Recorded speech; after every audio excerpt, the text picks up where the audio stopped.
La liberté consiste à pouvoir faire tout ce qui ne nuit pas à autrui. Ainsi, l'exercice des droits naturels de chaque homme n'a de borne que celle qui assure aux autres membres de la société la jouissance de ces mêmes droits. Et ces bornes ne peuvent être déterminées que par la loi. Je vous remercie.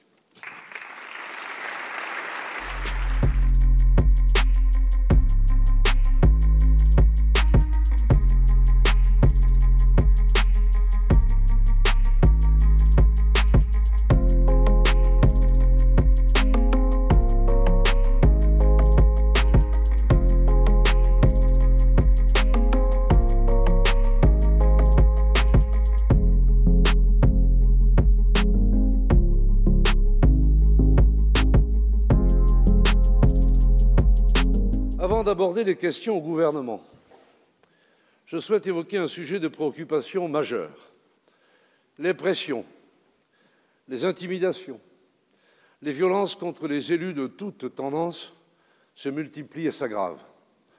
Je tiens à dire solennellement que l'Assemblée nationale sera toujours aux côtés de ses membres menacés ou attaqués sous quelle forme que ce soit, y compris sur les réseaux sociaux. Au-delà de nos personnes, et au-delà même de notre institution, ce sont les principes de la démocratie et de la République qui sont en cause. Les députés jouent un rôle éminent dans la vie démocratique de notre nation. Parmi les personnalités qui ont annoncé leur candidature à l'élection présidentielle qui aura lieu dans quelques semaines, au moins 5 sont des députés dans la diversité des opinions et des sensibilités qui est l'honneur de notre Assemblée. C'est pour nous un motif de fierté. Ce doit être aussi, Monsieur le Premier ministre, une exigence de responsabilité.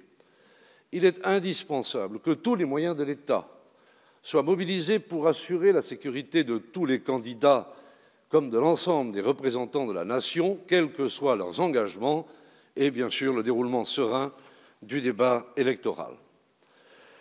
L'histoire nous oblige. Dès le 23 juin 1789, l'Assemblée nationale déclarait que la personne des députés est inviolable. C'est ici que depuis 233 ans vit la permanence de l'idéal démocratique que nous partageons.